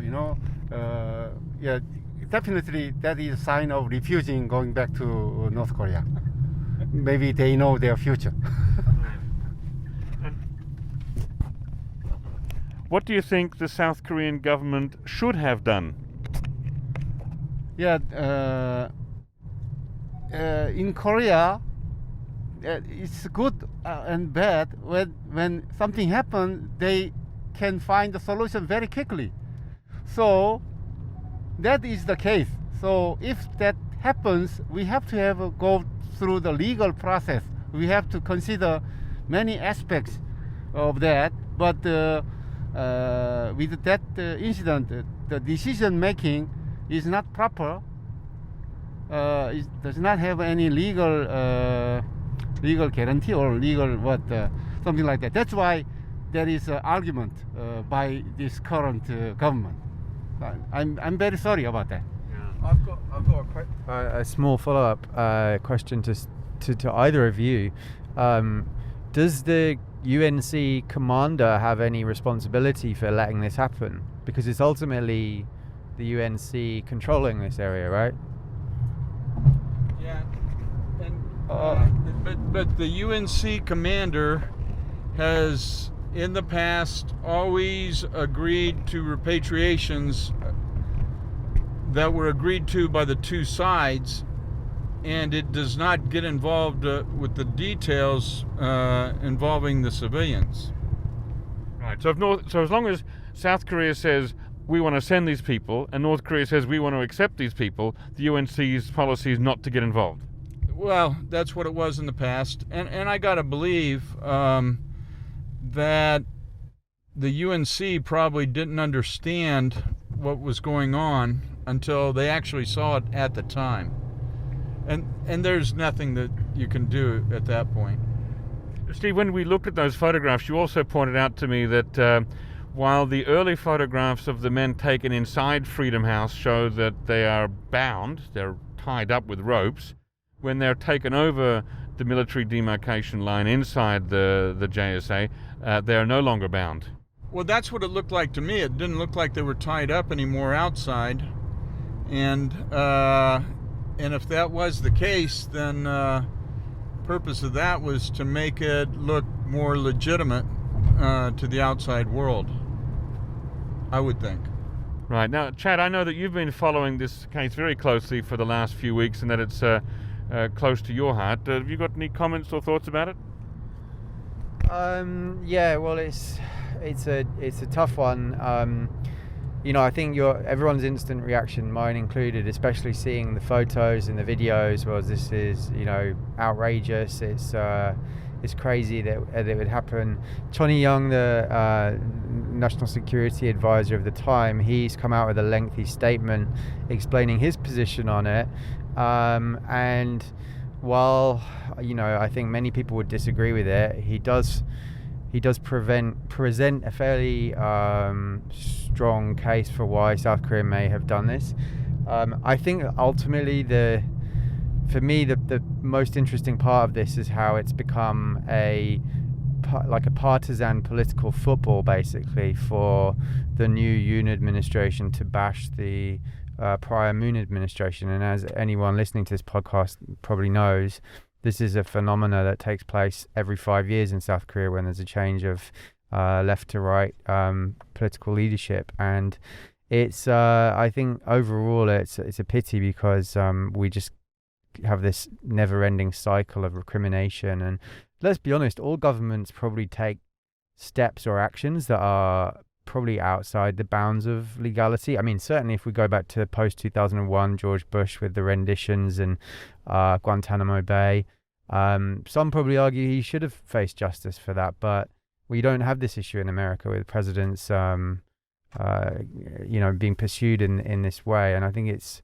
probably on balance a good thing, because otherwise it's hard to govern a country, I would imagine. Thank you. Now, good friend to NK News and NK Pro and contributor also, Aidan Foster Carter, and one of our first podcast guests, wrote a column for NK News in which he said basically we have learned nothing new from the photographs that we didn't already know back in late 2019, and he focused very much on the political element that you've just raised here, that it seems to be a new administration using something unsavory to bash the old administration. Okay, I accept that that's true, but is there nothing that we've learned, or is there nothing gained by having both the still images and the video footage? Oh, I think definitely it should be out there, and I don't think this should happen again. And it's good that there's scrutiny. It's just I don't think, for example, President Moon should be thrown in jail, or Chonny Young should be thrown in jail for this. Governments around the world face policies of choices involving picking the least worst of bad options all the time.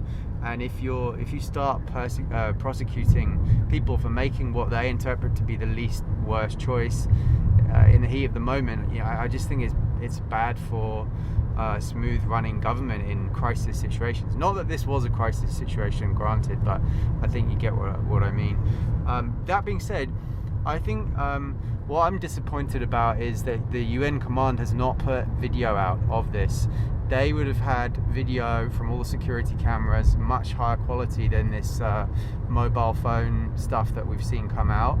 We know they have these cameras in this video from the 2017 young man that crossed the MDL at the gym. Right, Sergeant O, when he crossed, that footage was released very super quick, wasn't it? I think it was about 8 days later, and I've been told by UNC that they won't do it. They won't release anything at the moment because of ongoing investigation. And I asked them, Well, there was investigation after that incident as well, but you were very quick to put that video out. What I'm getting back is that this is domestic South Korean politics. It's different, it's more sensitive, but there should surely be some strict guidelines when public interest events take place like this. I think UNC would be beneficial if they could put their video out to maybe clear our understanding of what happened a bit, because as many listeners may have noticed, the video that we've seen come out so far doesn't look anywhere near as bad as the stills that we've seen of this incident. It's very, very brief on the video, and the stills suggest something long and drawn out and fraught with a lot of sort of wiggling and fighting to not cross the border, but the video we've seen so far doesn't show that really. Yes, Steve, what do you think about that? Is there an inconsistency that the UNC were quick to release the footage of Sergeant Oh's defection and being fired upon by his former North Korean comrades, but in this case they're not releasing the footage, saying that that's because of an ongoing investigation? Well, you know, I might be thought of as being biased on this, but I understand the politics or the way they used to be within the UNC, and it's about not getting involved in domestic Korean politics. It really is. This is our ally. We're not going to do things that make our ally look bad, even though we may disagree with what they did. We had a similar issue back in 99. I say similar in that we disagreed with the South Korean JCS or MND on something, but we refused to criticize them in public. And that was at the first Battle of Yeonpyeon in June of 99.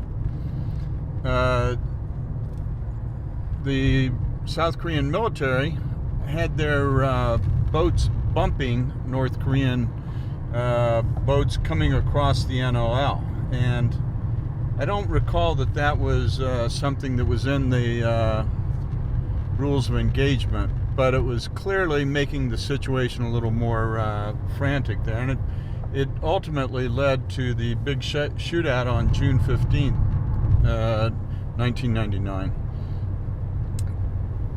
Our general sent his counterpart, his South Korean counterpart, a letter, said, stop that, don't do that. But in public, we made no criticisms. Yeah. You know, similar thing happened in 1987. The UNC commander then sent a letter to the ROK JCS and said, you know, and I forget what that issue was, but hey, I think it might have also been about the NOL, but stop doing this. But on the outside, we have to be one team.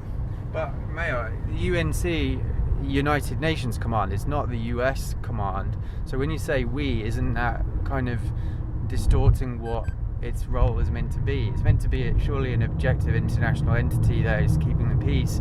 No, it's not. No, it was set up by a UN Security Council resolution. I'm probably going to get some criticism from my current UNC buddies, but the United States was made the executive agent for administering to this.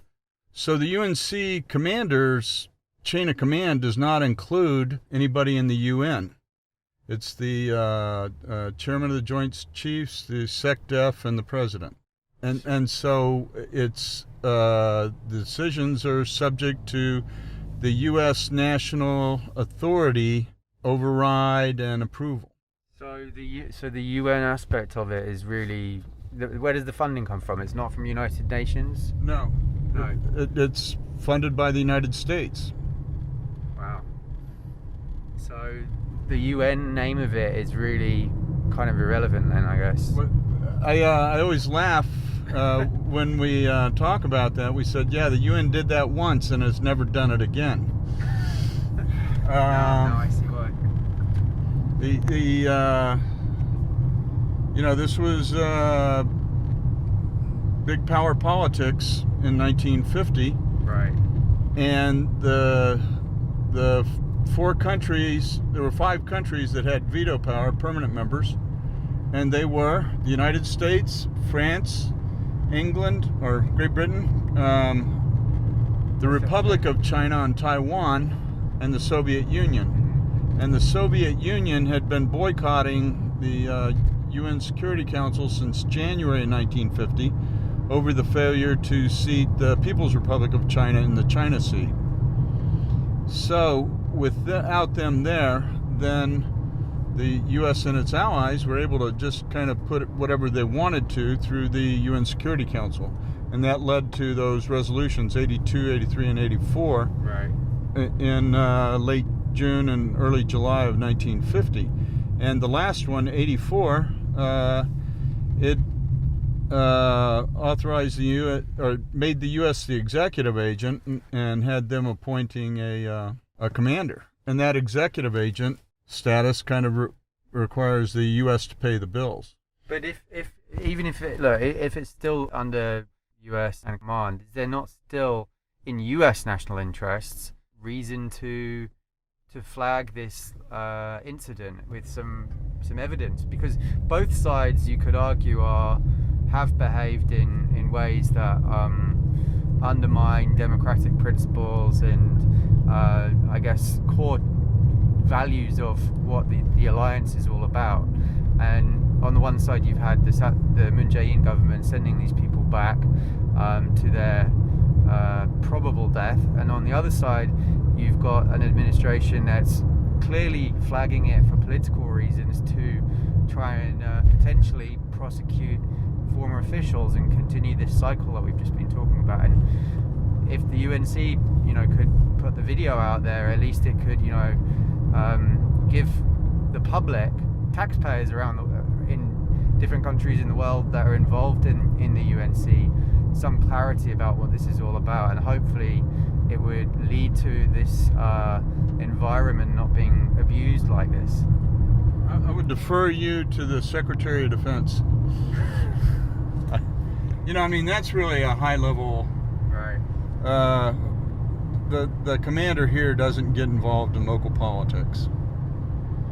Even at the worst of it, during the coup d'etat in 1979, General Wickham did his best to stay out of the local politics. But you may be familiar, UNC and Ministry of Unification were feuding quite a lot openly during the Moon Jae-in administration, and there was a lot of communications breakdowns between the two, agreements that the two sides would release information in coordinated ways, and it didn't happen. And you'd have corrections almost from the UNC about claims that MOU is making. For example, South Korea being blocked from sending Tamiflu into North Korea.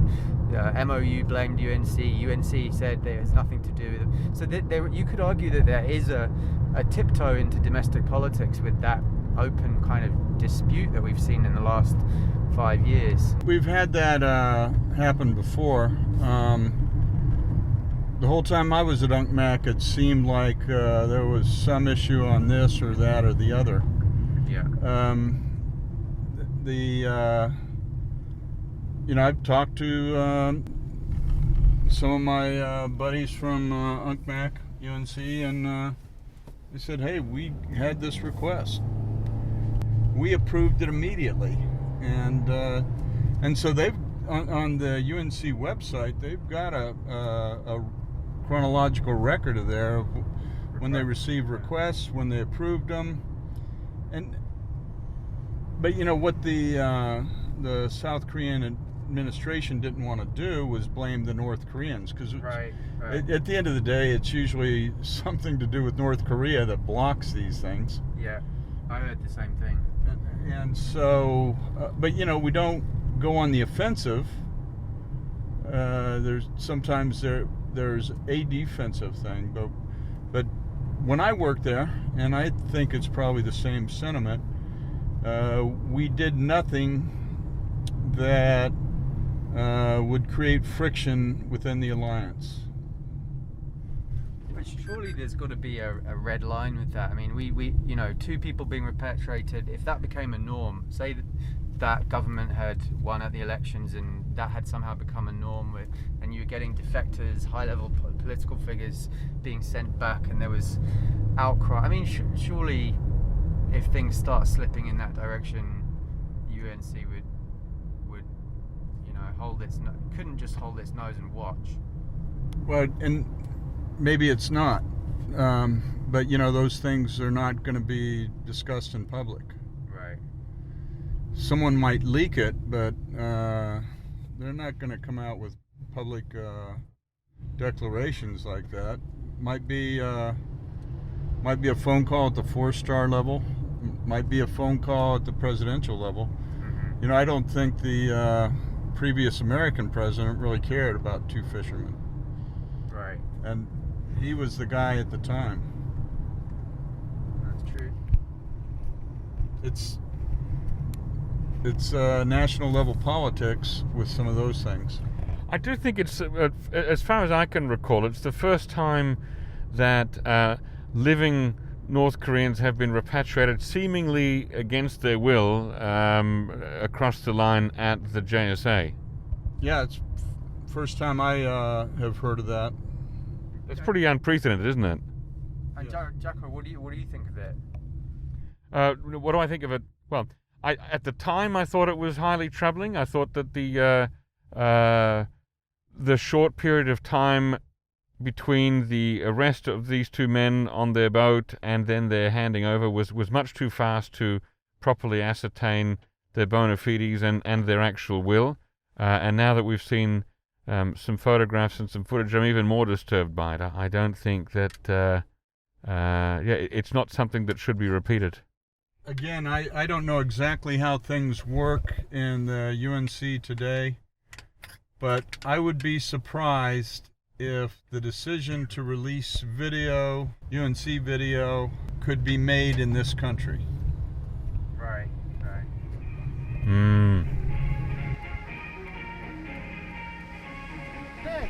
Oh, I'm confused. I never heard of that name before. We've said goodbye to Chad. He had to go back to Seoul early, and we have now arrived at the Workers' Party headquarters for Cheorwon building, which is an incredible concrete shell of a building. The sign here says Labour Party headquarters in Cheorwon, but it's actually the Korean Workers' Party headquarters in Cheorwon, which was built in 1946 because Cheorwon, as Steve pointed out, was originally north of the 30th parallel. So there's a photograph of it here as it was right after the shelling. The roof's already gone, but the sign's still on it. There's a photograph taken back in 1980. Since then, the sign has been removed, but the shell of the building still stands. And it's quite an iconic piece here in Cheorwon. Let's go up and have a look at it.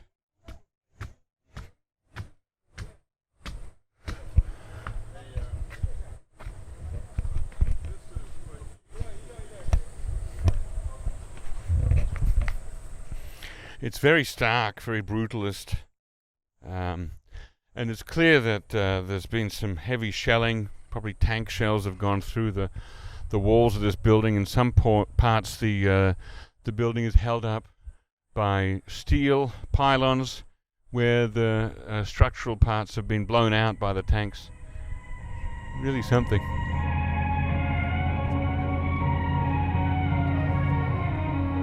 Okay, we're back in the Steve's car again, driving south now, away from the Demilitarized Zone, having just been to White Horse Hill, or Pengma Gorji, one of the bloodiest and harshest battles of the whole Korean War was fought there. Colonel Jee, what are your thoughts about White Horse Hill and the battle that took place there? Yeah, this battle is very famous for all Koreans, even civilians. So every year, July 25th, the veterans show up on TV what they have done, and then they tribute to their friends who died for that war. So we consider this battle is considered one of the really victorious for our country. Yeah, I read on the sign up there that in 10 days that hill changed hands something like 24 times, something really extreme, and it was pounded with 2,000 or so artillery shells by the Chinese People's Volunteers, and so by the time the battle ended, the height of the hill had apparently shrunk a little bit. It's quite something. Steve, what do you think? I've always been impressed with that battle. I got to visit there in May of 1996. I was doing a guard post inspection when I was working at the Military Armistice Commission. And I was still stunned by the amount of brass laying everywhere at that time. And so I've always kind of been a student of Whitehorse. And it was clearly a great victory by the South Korean Army over the Chinese Army during the war. And that was probably their most decisive victory over the Chinese during the course of the war. At great cost. At great cost to both sides. Yeah. Now the hill today, I mean, it's a different world, right? It's peaceful. It's green. There's a little pagoda at the top of it with a bell inside it. There's a peace walk going on from there. I mean, there's nothing there to physically, even though there are many memorials and markers about the battle, there's nothing to physically make you think of the battle, is there? Well, they have, the first marker you see has got the names of all the honored dead from the South Korean Army. And as you go up, you see other reminders of the battle. But yeah, it is a very quiet, dignified place. Right. Yeah, dignified. Yeah. Yeah, I think everyone who's passing through Cheorwon or north of Seoul should make a trip out and visit Whitehorse Hill. Do you agree, Colonel Jee? Exactly. Yes, they're supposed to visit here. Excellent. Well, that brings us more or less to the end of our full day of touring today. We've seen quite a bit. No, says Steve. There's more. Tell me more, Steve. We got one more 38 parallel marker. Ah, that's right. On the way south, we have another 38th parallel marker to show where which division was it? The North Korean 4th Division. The North Korean 4th Division, where they crossed the 38th parallel and began the Korean War on 25th of June 1950. All right, stay tuned. So I'm standing here with Steve and with Colonel Jee by the roadside here at another 38th parallel marker. Where exactly is this, Steve? This is in Cheonggok in Yeoncheon County, and it's just south of the Hantan River here. We're directly north of Tongducheon. And what happened here on June 25th, 1950? Well, this was the starting point for the North Korean 4th Infantry Division as they attacked down through Tongducheon and linked up with the 3rd Division in Uijeongbu to do the attack on Seoul. Right, and do you know anything about the size of the division that made its initial advance? Well, a North Korean division was about 10,000 men. This was the beginning of the war, so they would have been at full strength. And they would have had at least one tank battalion with them from the 101st Armored Regiment. And I notice on the stone gateway over the road here that there's an elephant and some what look like saber-toothed tigers and a giant boar. Were they also part of the advance? You know, they I think they were part of the North Korean Reserve. Reserve. Actually, Yeoncheon is it has made its little mark on being a site for prehistoric people. And so there were some prehistoric remains discovered by an U.S. Air Force soldier and his girlfriend up here in 1979. Wow. And so now there's a prehistoric museum right there. And so everywhere in Yeoncheon County, you see little prehistoric cartoon characters. Okay, all right. So that's a cave human attacking a woolly mammoth. Right, exactly. Yeah, the reason why Yeoncheon-gun is rich with prehistoric remains is that there's a Hantan River runs. So even the prehistoric man, they catch fish from the river and some fruit in the mountains. So that's why it's rich with that kind of remains. Wow. So we end our tour today with another 38th parallel marker, kind of mirroring what we saw this morning, but also going way, way, way back in time to prehistoric remains. What a fascinating place here in Yeoncheon County. People should come and have a look at this. And just one other thing. The reason I like to stop going up and coming back is to remind everybody everything they've seen today was in what was North Korea before 1950. Right, so effectively by crossing this point and continuing southwards, we are heading back into what was for 5 years South Korea or Southern Korea. Roger. Excellent. So one more thing, Yes. Yeoncheon Station, maybe a few miles to the north. So the station has a nice platform to load the vehicle on the rail deck. So at that time, there is no need for that. But from the North Korean point of view, they need preparation to send the vehicle or equipment on the trail, cargo, to send it to southward. That's why if you go to the Yeoncheon Station, there is well prepared for that. Prepared by North Korea for the invasion of South Korea before the war, right? And that platform is still there now. Yeah. Oh, that's interesting. I didn't know that. Okay. Also, if you can look up the road a little ways, you can see a marker there commemorating the beginning of the war. Yes. And then you can see some other markers. One of them is to the U.S. 1st Cavalry Division for their fighting in the war. It wasn't originally placed here, it was somewhere else, but they moved it to here later. Excellent. All right, and now we're going to continue on south and have a dinner. Yeah. Let's do that. That's an important part of the tour too. Why don't you stay right here and let me... Oh, what a good idea. Yeah. There's no way I can get back in the car the way he's parked it. So from here, it took only 3 days to reach outside Seoul. Right. Yeah. One of the the big battles before Seoul was Miari. the Miari Yes. Pass, the Yeah. Battle of Miari Yeah. Pass. Yeah. So the Seoul is all in panic. So the Han River Bridge was ordered to break down. Right. They blew up the Han River Bridge, to stop the North Koreans. Advance. All right, here we go.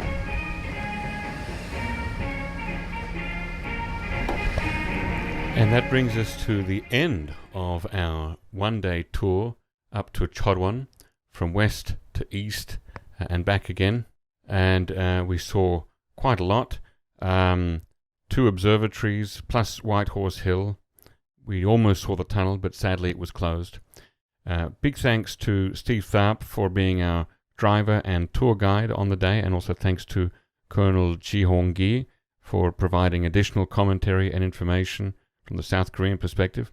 And thanks to Chad O'Carroll from NK News and Korea Pro and Korea Risk Group for joining us on this tour today. We hope you found it as entertaining and as interesting as we did, and it's certainly a tour that I would recommend to all of you. Everyone, if you've been to South Korea, if you've seen the Demilitarized Zone over at the JSA near Panmunjom, and if you've been over to the East Coast, then it's definitely worth taking a day out to check out the tour of Cheorwon. I hope that Steve Tharp and Colonel Gee's next volume of their series of books about tourism on the Demilitarized Zone comes out soon, so that you can get your copy of that and use that for a bit of a self-guided tour. Thank you very much for listening. And don't forget, if you have a subscription to NK News, check out a subscription to NK Pro. You can write to subscriptions@nknews.org for more information or for a free trial membership. Please share this episode with everyone you know, and give us a rating and a review wherever you found it. And thanks, and listen again next time. Bye-bye.